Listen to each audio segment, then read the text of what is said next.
you know, just like you. You gotta love him. His name is Reza. I don't want to hear none of that shit. You're nothing like them. You're not like them. Not if you're my blood. Now keep your fucking mouth shut and put the fucking hands up. Well, that's ridiculous. My son wouldn't do that. Don't say a word, or I'll fucking kill you.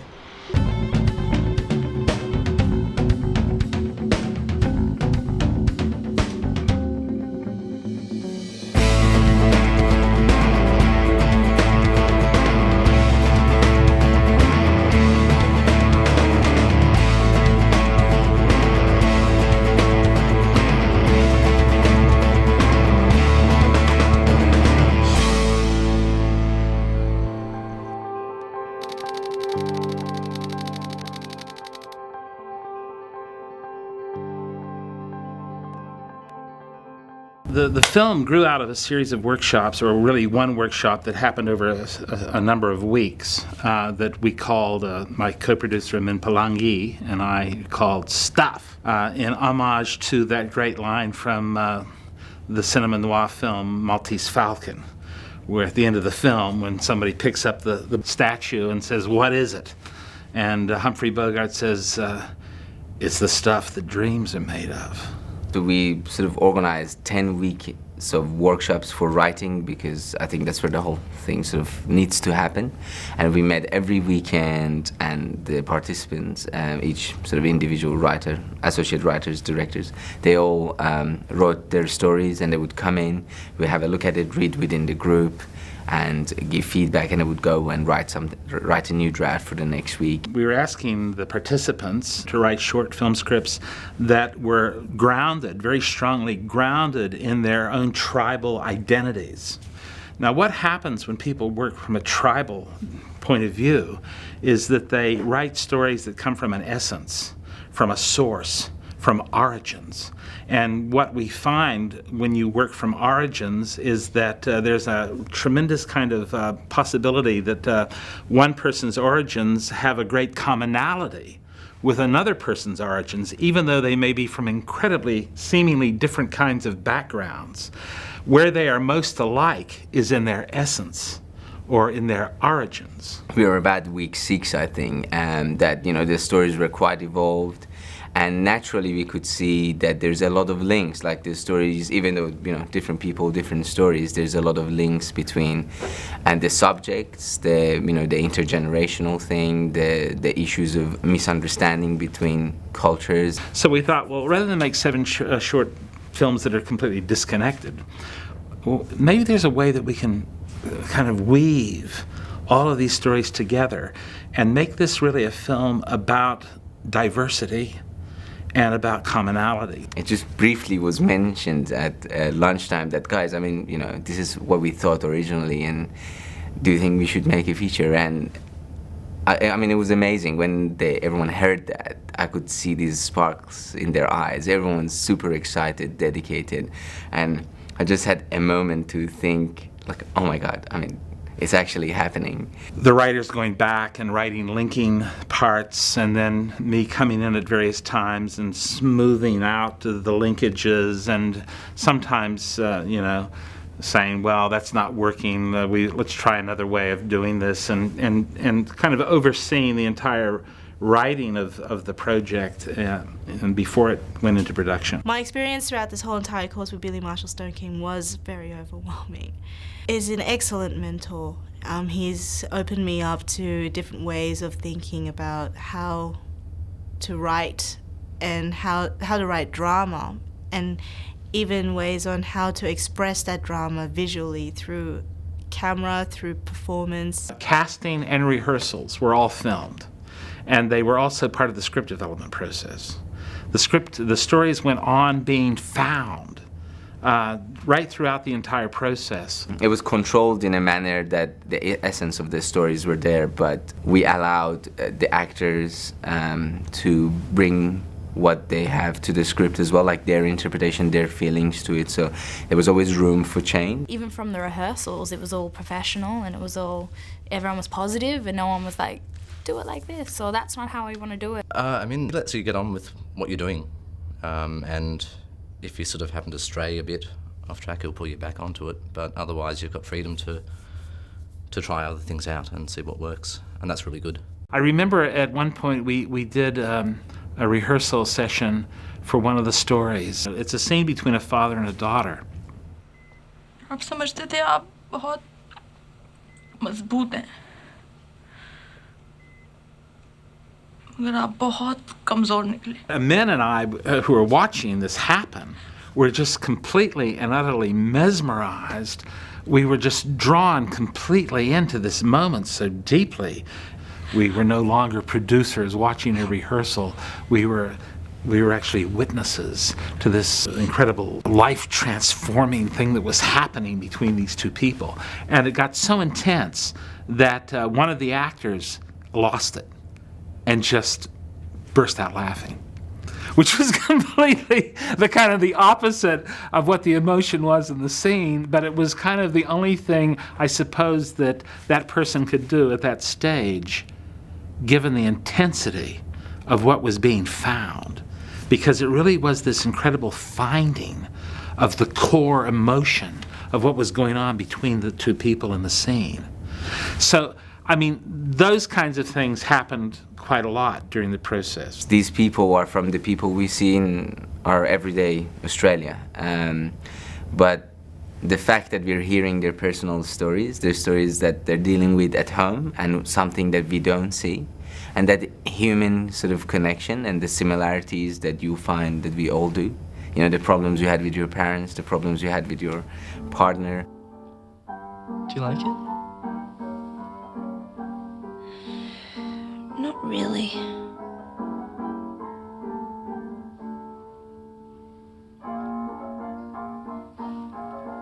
It's a classic.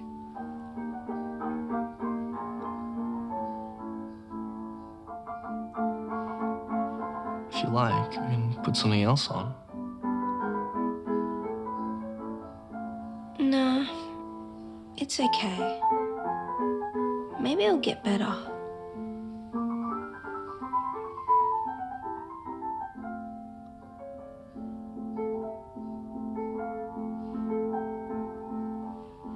You're right.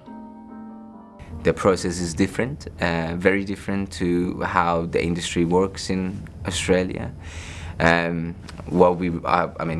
We said a lot of more yeses than nos. Everything was about, yes, it's possible if you do these things, rather than no, because of da-da-da and that particular regulation, or you don't have enough funding, or everyone in the team were like, okay, how are we going to make this work? I don't remember sort of any moments where I said to myself, there's no way we can do this. Maybe once, I would have to say, to be honest, I didn't read some of the script. When Amin said, yeah, we're going to have a 360 shot. And I said, what?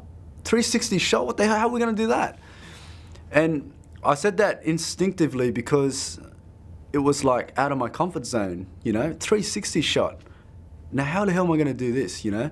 There's a lighting that we've got to deal with, the sound, and there's all these factors that were stopping me. But I actually took a moment, I sat down, I said, 360 shot, now what have I got in my van? So I went into the van and I started taking stuff out, piecing it together, and I was using things to measure the point from the actor's nose to the camera, using a hockey strap. Didn't have a tape meter, I was using strings and making sure that the actors were, you know, perfect distance from the camera, because it was all mathematics, you know. And then the next thing was, how do I rotate this thing around and not have any lights? Because we're not in a studio, we can't light from the top of the roof. And so what I did was looked around, we had a ceiling fan, and the fan had a light underneath, which I thought, great, we're gonna use that as the light source. And then it was like, oh, but it's lighting everything. We want it to look like as if it's lighting like a cone, you know, like an interrogation room. And we just had pizza for dinner, and I looked at the box, I said, oh, don't throw the box away, we'll cut it up, we'll make a cone. That's the way I think filmmaking should be, where people are totally devoted and they're thinking more about how we can make it happen rather than how it's problematic or it's not gonna work, or, you know, focusing on those things. I think my phone ringing, sorry. Quiet on set. Hello? Oh, can I ring you back? I'm being interviewed at the moment. I'll ring you back. Hello? Hello? مادر گفتم تمومش کن بسه. It's a job. کار داری؟ تحصیل کردن کارته؟ پدرام. As an actor, you have to be emotionally available. Being a human being, you tend to hide how you're feeling a lot of the time. So my biggest challenge was when we were at the wake and I had to do that scene where I was crying. That was really hard for me because I don't normally show how I feel to a lot of people that I've only just met.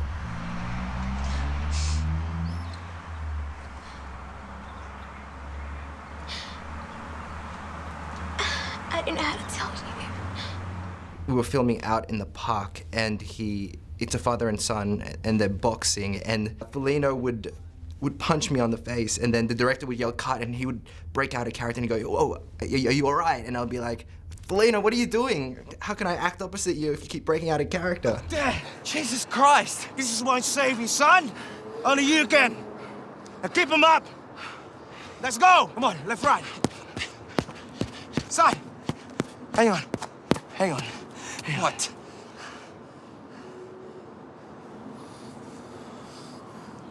Why do I smell alcohol on you? My character was a person who was trying to gain the acceptance of his father and his love that he never got as a kid growing up. You're doing it again.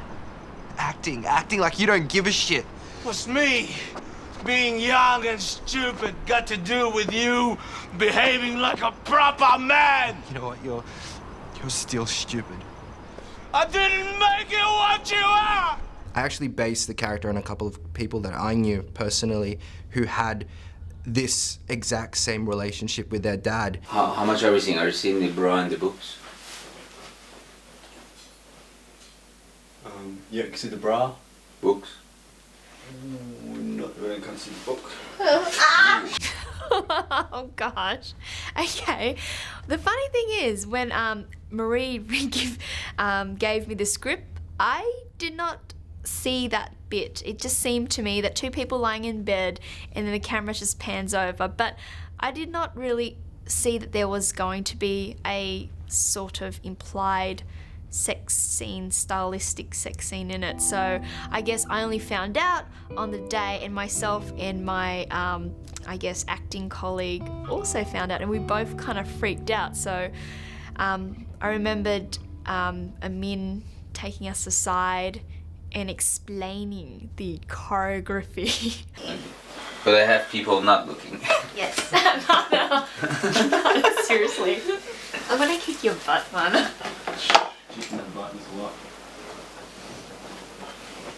Right, so bring your hand, put your hand there, maybe hold her hand, just come a little bit over, not that, I mean, from here, Are you comfortable, Marie? Yeah. To me, I thought, well, I've seen many films. I mean, I'm sure it's easy to do, but I didn't realize it was actually psychologically for me as an actor quite hard, because I've never really thought of myself in that role. And I guess me and Hatif, we try to negotiate ourselves out of that. But then I guess after talking to Marie, she said it was quite an essential part of the story, and as actors we need to be quite flexible, so we gave it a shot, and funny enough it turned out pretty well. So David, how are you finding the shoot? Oh yeah, quite enjoyable. A bit tired though. Mark it. Scene 11, shot 4, take 1. این یه مردی بود وقتی رفته بودم اون اینترویو، اتاق اینترویو، شاید به سن بابا برسه. هی! حرف باباتو نزن. حرف بابا رو نمیزنم، دارم حرف خودم رو میزنم. من نمیخوام یه روزی برگردم ببینم 40 خورده سالمه هنوز دارم توی این خونه زندگی میکنم. من نمیخوام تو فشار زندگی روی بیاد، نمیخوام استرس داشته باشی. میدونی استرس آدمو میکشه؟ I know. من مثل تاریکی، تو مثل مهتاب، اگه با دست داره زلف تو نگذره، من میرم گم میشم تو جنگل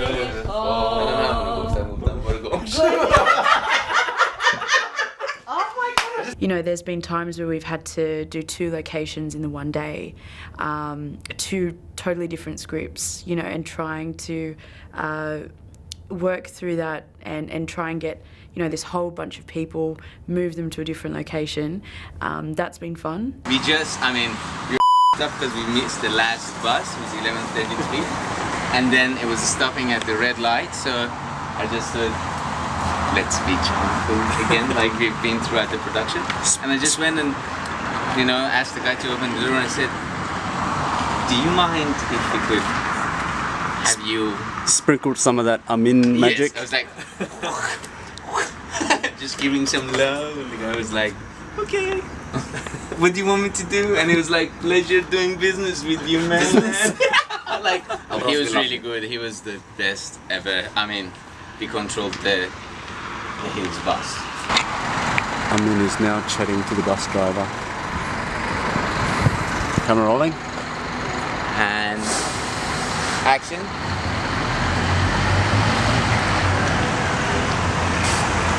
You're just about there. Okay, could we try that again, please? If you could stop about half a meter before that, or a meter before that, that'd be great. The bus is now reversing.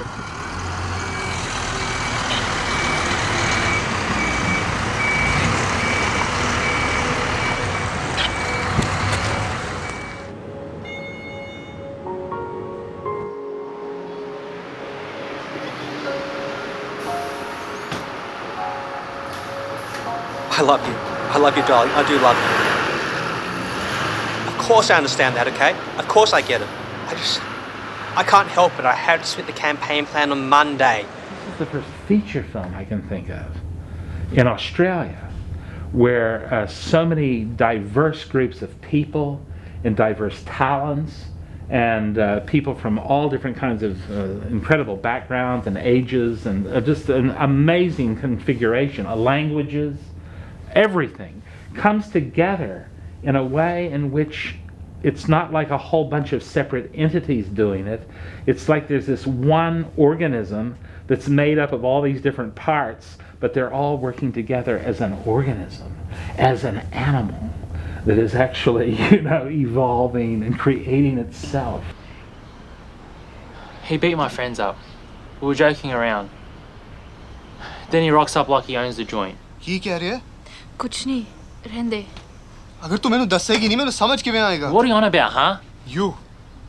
What? What's with all this you? You want to start something, huh? Suprit, ki hoya tenu? It's a first time for me to feel that the people who are a part of it like treat each other like in such a family kind of way. I mean, I think I was overhearing there was times where people felt that, oh, things weren't going to go through. They couldn't lock down locations or things didn't go on time, but people still stuck together.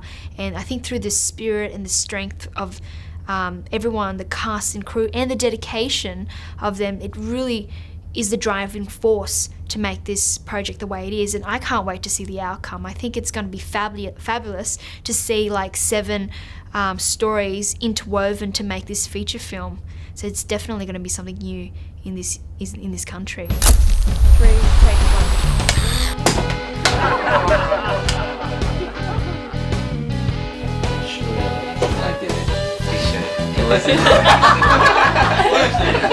1.